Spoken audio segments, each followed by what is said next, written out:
Assalamualaikum warahmatullahi wabarakatuh. Bismillahirrahmanirrahim. Innal hamdalillahi jami'a. Wassalatu wassalamu ala sayyidina Muhammadin asyrafil khalqi jam'a. Wa ala alihi wa ashabihi alladhina nalu as-sa'adatal haqiqiyyata fid dunya wal uqba. Allahumma salli ala sayyidina Muhammad abdika wa nabiyyika wa rasulika nabiyil ummi wa ala alihi wa sahbihi wa sallim taslima biqadri 'azamati dzatika fi kulli waqtin wa hin, amma ba'du.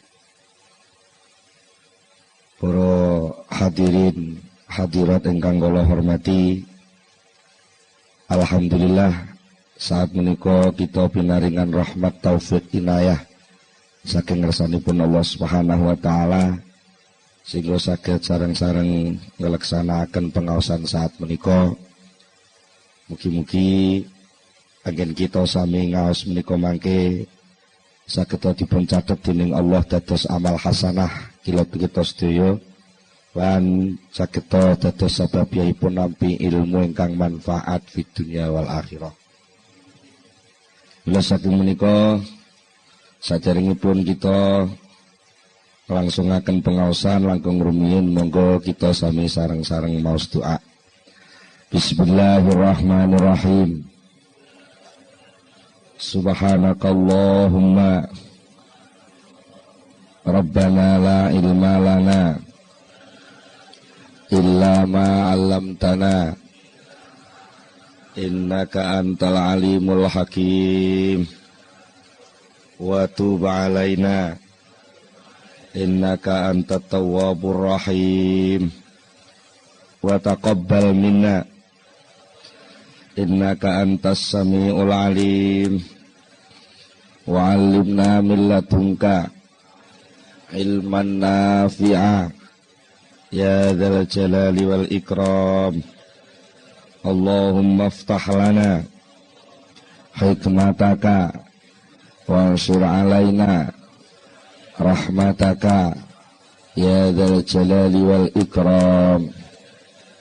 Rabbi zidni ilma wa wasi' fi rizqi wa barik li fi ma razaqtani waj'alni mahbuban fi qulubi ibadika wa azizan fi uyunihim waj'alni wajihan fid dunya wal akhirah wa minal muqarrabin ya katsiran nawali ya hasanal fi'ali ya qaiman bila zawali ya mubtian bila misali falakal hamdu wal minnatu wasyarafu ala kulli hal.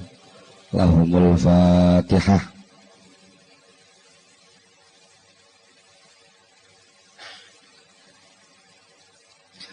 Para hadirin, para rawuh sedaya, wonten ing pengaosan ingkang kita sampun bicara masalah tasawuf secara umum saha mengenal Syekh Ibnu Athaillah Sakandari. Wonten ing kelajenganipun menika badhe kula aturaken setunggalipun tata cara utawi teknisipun ngaos al-hikam. Ingkang kata-kata kula panjenengan sedaya menika ngaos menika terkait terbiasa mirengaken pengaosan menika secara sebab akibat. Bagi biasanipun ngaos menika ngangge ilmu fikih. Nek lakone ngene hukume ngene. Nek enek sebab ngene muncule hukum ngene. Karena muncul sifat mendemi banjur omben-omben iki haram diombe. Menika sebab akibat. Lah, kadang-kadang sebab akibat menika mempengaruhi cara berpikiripun akal kula panjenengan. Nalikane kula panjenengan badhe lumebet wonten ing wilayah sing antaranipun sebab kalih akibat niku sami-sami dados wilayah sucinipun Allah. Menika kadang-kadang kula panjenengan tasih terbiasa terbawa berpikir sebab akibat. Padahal ingkang dipun waos, ingkang dipun tampilaken wonten ing kitab Al-Hikam menika sejatosipun rekaman laku rohani bagi ingkang ngarang kitab menika.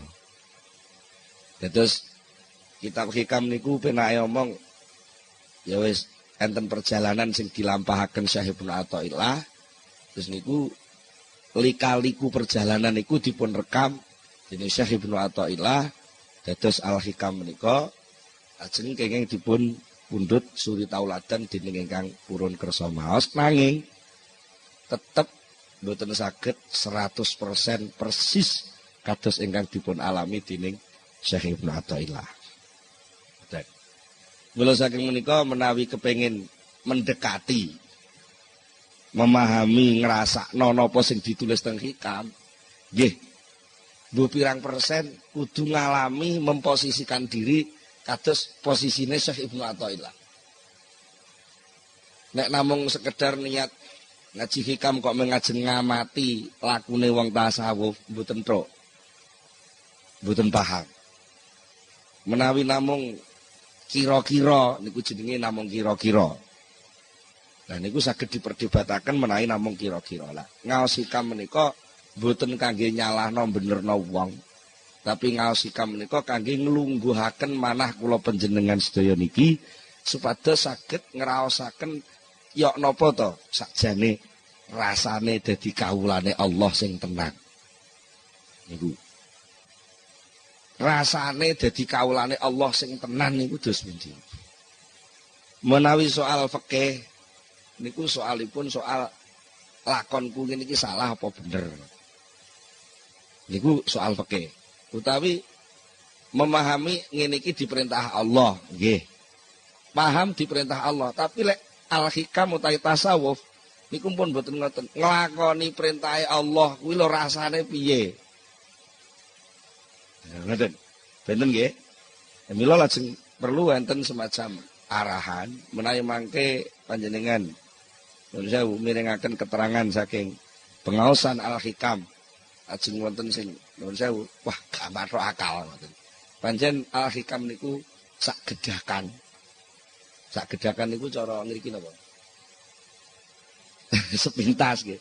Sak gedakan lawaran ngoten niku gampang bentrok kalih akal. Jane mboten bentrok, cuma kebiasaan akal sing kulino berpikir sebab akibat, terus diajak untuk berpikir tentang sesuatu sing mboten berkaitan kalih sebab akibat, tapi munculnya sebab dan munculnya akibat. Lalu ngrasakno piye lek wis nglakoni sebabe, kapan piye rasane lek nglakoni akibate.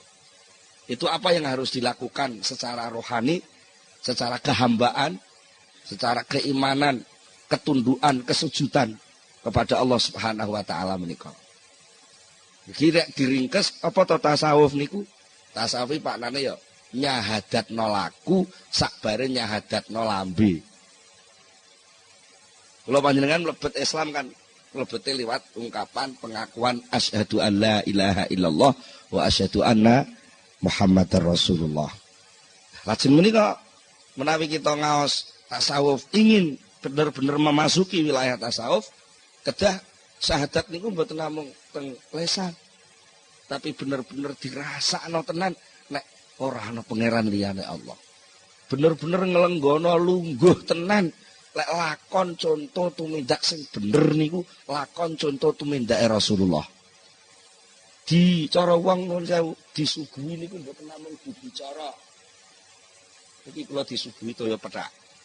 Mboten namung dibicara apa air putih itu untuk apa, dari mana asalnya air putih, sekarang ini air putih tampil berapa gelas. Mengapa harus itu? Niku lak meng dadi ilmu. Dadi tahu tok. Maka apa? Tasawuf al-hikam berusaha untuk mengajak orang, mengajak murid-muridnya, mengajak kelompoknya untuk ngombe. Ya kayak ngeten iki nuwun sewu. Alhamdulillah. Roh rasane banyu putih. Lah jenengan kan namung ngertos lek kula minum. Nggih to? Tapi jenengan lagi panggah nolak. Nggih to nggih. Panggah nolak. Bisane roh rasane banyu putih sing kula ombe niki. Jenengan nggih kudu melok nglakoni ngangkat gelas, nemplekno pucuk gelas, didokne teng lambe, disedot kaya kula leh nyedot nyeruput. Mengke nggih dileksanakne tenan rasane. Mergi padha-padha ngangkat, kok kaduan wong ngamati sami. Jenengan pamane nggih ngangkat gelas, kula ngangkat gelas. Tapi bangsa nemplek lambe, jenengan sebul, kula nyedot. Niku nggih pun benten. Mulane ngaji tasawuf kadang-kadang enten sing model nyebul, enten sing model nyedot. Lek ngaji hikam, ngaji tasawuf kok nyebul, arep dienggo ngomentari wong liya, nggih ngamati napa sing didelok. Dari pelaku tasawuf niku jenenge ngaji kitab hikam arep nyebul, mboten roh rasane. Tapi lek ngaji hikam disedot, diserot, diombe, dirasakno, lha niku mengke badhe muncul beberapa reaksi kerohanian, pertumbuhan kesehatan hati sing niku mengke saged dumugi dhateng dawuhipun Allah Subhanahu wa taala, la yanfa'u malun wala banun illa man atallaha biqalbin salim. Suatu ketika hari itu tidak berguna lagi yang namanya harta dan anak buah, kecuali hanya hati yang datang kepada Allah dengan sehat selamat. Sama namun gambaraken atallaha biqalbin salim niku teka teng Allah kok terus ngenteni sok kiamat niku kesuwen. Wong Allah niku mboten tau ndelik, jenengan dadi makhluk Allah niku nggih wiwit dadi menungso nggih langsung dadi makhluk Allah, berarti teka teng Allah niku sak wayah-wayah. Sapa sing iso teka teng Allah, sowan teng Allah, sebo teng Allah, wusul teng Allah dengan hati yang sehat, nah, disitulah dia menerima kemanfaatan sejati, kenikmatan hakiki, kebahagiaan abadi yang tidak dipengaruhi oleh perubahan sesuatu apapun selain Allah. Bila saking menika pijakan awal saking pengajian tasawuf menika berusaha ngrasakno nganggo hati, aja kesusu ngomentari nganggo akal. Niki sepisan kaping kalih kitab Al-Hikam niku kitab sing mboten enten bismillahe. Tegese mboten enten kawitane. Nggih mboten enten khatamane. Niki nedahake lek kitab Al-Hikam niku diji pucuke tok nggih kenek, tengahe tok nggih kenek, pungkasane tok nggih kenek utawa disungsang keng mburi mengarep nggih kenek, keng tengah mengarep mengguri ngoten nggih kenek. Mergi sedaya niku intine namung ngajak syahadat. Dari berbagai posisi sing dialami dening masing-masing pribadi lan menungso. Kula saking menika monggo dalu niki kita lumebet wonten ing kitab Al-Hikam. Ingkang kala wau sekedhik sampun kula aturaken ngingi masalah landasan awal kangge memahami Al-Hikam boten sanes kejawi manah ingkang sehat, inggih menika manah ingkang iman dumateng Allah Subhanahu wa taala. Pertama kali yang harus dicanangkan adalah keyakinan, kepercayaan yang kuat bahwa tiada Tuhan selain Allah sing iso ngenangene lan ngenak-ngenekno segala sesuatu niku mung Allah Subhanahu wa taala. Sakliyane Allah mboten enten napa-napane. Iniki kangge omben-ombene ati. Niku dasar awal. Mila wonten ing dawuhipun Syekh Ibnu Athaillah Sakandari ingkang pertama kali dipun dawuhaken nggih menika nyangkut soal ketergantunganipun menungso. Nggih menika soal iktimat. Dawuhipun ngeten. Min alamatil iktimadi 'alal amal nuqsanur raja'i 'inda wujudiz zalal. Min alamatil iktimadi iku setengah saking tetengere gantung Wong kuno lek maknane tetanggenan. Tetanggenan niku cara sakniki ngendel-ngendelke. Duwe piandel. Termasuk tanda-tandane wong sing tetanggenan ning gone amal.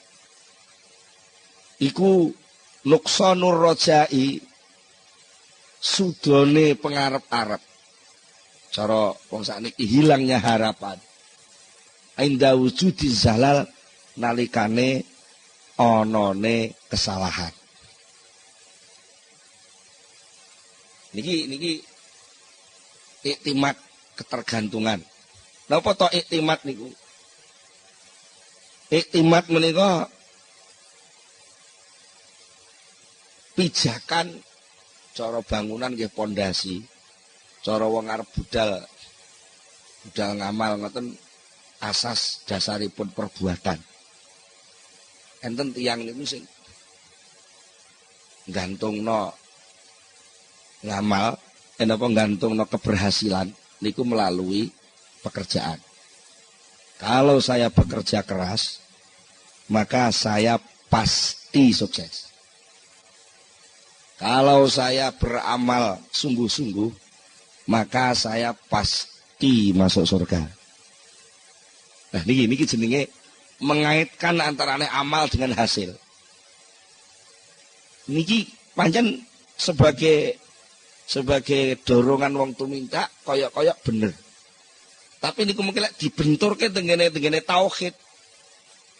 Tengene Allah Subhanahu wa taala niku kurang pas. Napa kurang pase? Mergo ngamal niku makhluk. Amal itu makhluk. Makhluk itu ya makhluk, bukan kholik. Karena bukan kholik, amal itu tidak bisa berbuat apa-apa dan tidak bisa membekaskan apa-apa, tidak bisa memunculkan apa-apa. Kalau toh selama ini kita amati, entah itu pakai ilmu sosial, ilmu apapun, ilmu eksak macam-macam bahwa ada sebab dan akibat. Itu sebenarnya bukan yang memunculkan akibat itu sebab tadi. Tapi menurut keyakinan iman la ilaha illallah, sebab itu ciptaan Allah, akibat ciptaan Allah, cuma Gusti Allah lek gawe digandeng bareng. Bukan sebab yang membuatkan akibat. Bukan bekerja yang membuat orang sukses. Tapi bekerja itu ciptaan Allah, sukses itu ciptaan Allah, karo Allah gawene digandeng, dijejerno. Buktinya apa? Suatu ketika Allah punya kehendak juga bahwa antara bekerja keras dengan sukses itu gak digandeng. Wis jeleput cul cilik. Jareke kerja dari yang paling nol. Dibaya gak oleh loro wis nglewang. Niku artinya sebab sukses oleh Allah diputus, maka Allah pun tidak memunculkan akibat. Kadang-kadang Allah juga memunculkan akibat. Sebab itu dirahasiakan oleh Allah. Nah, itu sakarepe dhewe Gusti Allah. Sakarepe dhewe. Sapa ta sing nyono lek Gusti arep dadi presiden? Cara sebab politik mun mboten masuk hitungan kok. Kesehatan wis ora mungkin. Partai politik gak dadi ketua. Partainya ya kalah pisan. Ini cara hitungan pun mboten pantes lek dadi presiden. Lho kok dadi mergo napa? Malikal mulki tu'til mulka man tasya wa tanzi'ul mulka mimman tasya. Karena pemegang kekuasaan itu Allah, bukan manusia. Kalau toh ada orang yang berkuasa itu bukan kekuasaan dia, tapi itu titipan dari Allah. Pas Allah gelem ngangkat dia jadi pemimpin, jadi malik. Tapi lek di tanzi'u, didedel, dicopot, dilengser, ya pira suwene. Dan itu tidak ada yang tahu sapa sing arep diparingi lan sapa sing gak diparingi lan kapan lengsere, kapan munggahe, niku rahasiane Allah Subhanahu wa taala. Niku namine iktimat dumateng Allah, artinya apa? Segala sesuatu selain Allah tidak bisa dipakai pijakan. Kalau kita tertipu dengan sesuatu selain Allah dipakai pedoman, sementara segala sesuatu yang selain Allah itu berubah-ubah, maka pedoman kita pun akan berubah-ubah sejumlah barang yang kita pakai pedoman itu. Sehingga muncul yang namanya teori relativitas. Iku maknane apa? Ora kena dienggo ancek-ancek. Wong dene relatif kok. Sing pasti namung Allah. Saliyane Allah mboten enten sing mesti. Mula sangka niku nek kowe kepengin gantungno segala sesuatu, nyagerno. Cara wong Jawa Tengah nyagerno. Cara wong mriki napa jagakno. Kowe kepengin jagerno sesuatu, jagakno sesuatu, aja ning liyane Allah, jagakno sesuatu langsung kepada Allah. Termasuk liyane Allah kuwi ngamal. Ya ngoten. Termasuk liyane Allah niku napa? Ngamal. Lah nek enek-enek wong gantungno amal, maka dia akan terombang-ambing oleh amal itu sendiri. Lek ngamale sukses, ngamale bener menurut jalur rancangan sing ditetepno, dia merasa pasti jadi. Tapi lek rancangan amal ini pun melenceng saking rencanane, dia terus ngelokro. Wah, gagal ini. Seakan-akan gak ada harapan jalan keluar lagi. Karena merasa jalan satu-satunya ya liwat program mang. Lek program memang gagal ya hasilnya gagal pisan. Padahal ada kekuasaan Allah yang bisa menarik seseorang bisa mendapatkan kesuksesan tanpa melalui sebab sing diamali niku wae. Niki jenenge bertauhid. Bertauhid. Dados enten sing takok, biasanya enten sing takok, lha terus pundi terus suruh bekerja keras. Tapi lah kok diomongi jare kerjaan itu enggak ada nilainya, enggak ada apa-apanya. Niki perlu panjenengan sedaya pahami, orang Islam itu ditaklif, diperintah dening Allah untuk bekerja. Bekerja termasuk amal niku bekerja. Salat niku bekerja. Nggih. Nyambut gawe teng toko, teng pasar niku bekerja. Niku sing merintah Allah. Nggih, merintah Allah. Ana kalane perintah niku bentuke fardhu ain. Masing-masing orang harus mengerjakan bentuk yang sama, niku namanya fardhu ain. Enten sing fardhu kifayah, masing-masing orang kewajibannya tidak sama, niku jenenge fardhu kifayah. Kayak buka toko buku niku fardhu kifayah. Terus Pak Hari buka pom niku fardhu kifayah. Mergo lek pom ditutup kabeh nggih kabeh bingung. Mane niat buka usaha ampun niat sekedar golek bati, eman-eman. Buka usaha niku niate nglakoni perintahe Allah sing rupa fardhu kifayah. Dadi wong tani nggih ngoten. Dadi wong tani niku buka lakon pertanian kok niat ingsun nglakoni fardhu kifayah. Niku jenenge amal al-matlub. Pekerjaan yang diperintahkan, dituntut oleh Allah kepada hamba yang namanya manusia.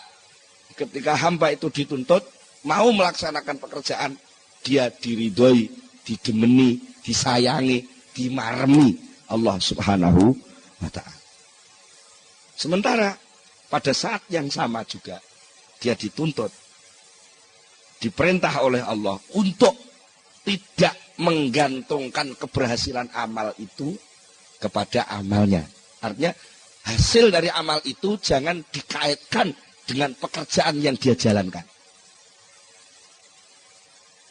Wangel nggih? Angel. Napa kok angel? Mergo latihane cilik gak ngono. Latihane cilik iji SD mau wis dituding-tuding. Kowe lek gak gelem sekolah gak iso urip kowe. Kadung dingonokne. Gene niku pun mancep cilik. Sampai dadi nganten mon mbek maratuane dituturi. Wong wis duwe bojo kudu usaha. Lah ora usaha bojomu merepakani apa? Lali lek enten jenenge takdir pandum keng Allah niku lan. Soal kebutuhan mangan, kebutuhan hidup. Soal sukses dan tidak sukses niku sing ngedum Gusti Allah. Soal kerja sing merintah Gusti Allah. Apa bedane? Pandum karo perintah beda. Lek pandum niku sing ngerjakne Allah. Lek perintah sing ngerjakne kawulane. Beda banget. Tebe. Lah krana pandum niku pekerjaane Allah, urusane ki Allah sing ngurusi. Kapan tekane, nganggo cara apa suksese, liwat ndi sukses iku teka. Kanjeng ngoten ta nggih. Njenengan piyambak kadang duwe rancangan wis mening-mening wis pokoke mesti go. Ngoten. Tibake teko mbepok gagal. Kadang-kadang wis diputusne gagal aku oleh urip iki kene. Gagal rencanane wis. Tibake dadakan maro enek wong mara. Lah ki perkara arep lunga ngoten mawon. Menungso niku sering kecelek kok. Sering kecelek nggih. Wis gak iso budal aku. Gak iso. Keri-keri ora nek kancane teko saya budal.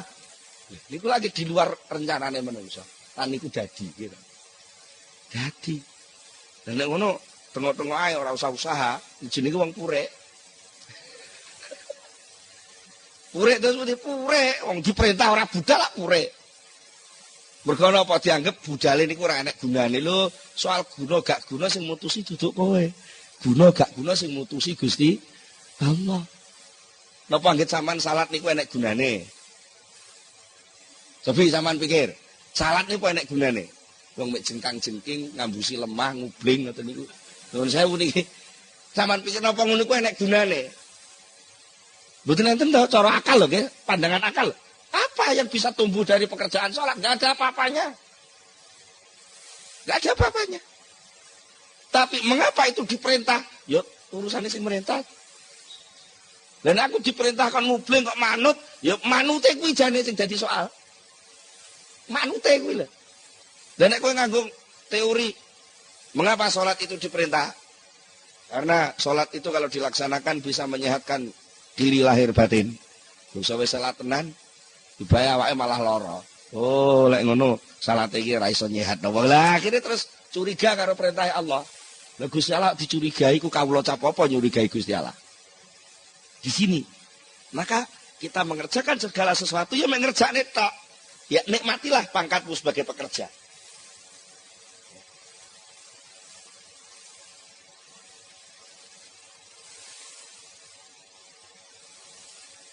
Nikmatilah pangkatmu sebagai pekerja, karena pekerja, pangkat pekerja, amil, itu penghargaan yang luar biasa.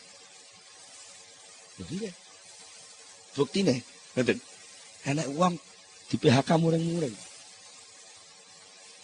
Gitu, krisis-krisis gila nih kok, uang lak kata sing di PHK, di PHK kok malah muring-muring. Mestinya ya di PHK ki beneran tau orang duwe beban lah. Mengapa marah-marah? Karena orang tidak bekerja itu enggak punya nilai. Kalau dia masih disuruh kerja, maknanya dia masih dihargai. Enek kawula kok diperintah bendarane, iku maknane ijik diinstruksikan. Berarti ijik dicatet dadi punggawane bendara. Lah kok enek wong kawula diperintah ora budal. Iki jenenge piyambake tidak mensyukuri kedudukan dia sebagai hamba Allah. Akhirnya apa? Bekerja itu nikmat. Jadi lek enek wong nuduh wong ahli tasawuf itu wong lumuh, wong malas, itu salah pengamatan. Utawa mungkin sing diamati dudu wong tasawuf. Nggih. Lek wong sing ahli tasawuf sing asli bekerja itu ibadah. Entah kerja bentuk sholat atau kerja bentuk macul, kedua-duanya ibadah. Sama, wong ku ya perintah. Ya cuma salah mawon to, nalika macul gak maca syahadat dadi rumangsane gak ngibadah. Rumangsane wong macul iku mek olah alik lemah terus engko oleh panen iku kekku. Ya salah besar itu. Mergo napa?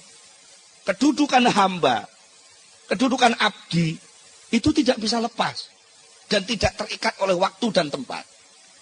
Sama jangan mengira lek ning masjid diikat jadi kaulane Allah, terus lek ning toko ora. Lek sampean duwe keyakinan ngono maknane sampean rumangsa iso mbrojol saka wilayah kekuasaane Allah. Napa saged? Betul saged. Kok enek suasana mbrojol saka kekuasaane Allah. Lha engko lek Gusti Allah duwe kekuasaan terbatas. Buktine lha iku enek menungso iso metu. Gila wilayah kekuasaane tuan rumah mungkin ada batas. Ini ruang tamu, ini ruang pribadi, ini ruang tengah, ini ruang makan, ada batas-batas. Nek wis metu kok pager jenenge wis duduk wilayahku. Niku lek kula sing kuwasa. Kuasane Allah mboten enten pager. Tak terbatas. Maknane napa? Pangkat kawula sing nemplek teng menungsa. Niku esuk ya kawula, awan ya kawula, bengi kawula, setengah wengi ya kawula, tegese pangkat kawula itu enggak pernah lepas. Sampeyan teng toko ya kawula, teng kantor ya kawula, teng sawah ya kawula, ning masjid ya kawula. Kenapa kok lalu ada keyakinan lek ning masjid kawula tapi lek ning sawah ora kawula? Lah niku akibatnya muncul penganggap seperti itu sehingga merasa bebas ketika keluar dari masjid, ketika merasa bebas keluar dari masjid, merasa enggak ada ikatan, ketika merasa enggak ada ikatan, enggak ada hukum, ketika enggak ada hukum sak karepe dhewe, nalika sak karepe dhewe tabrakan karo kancane.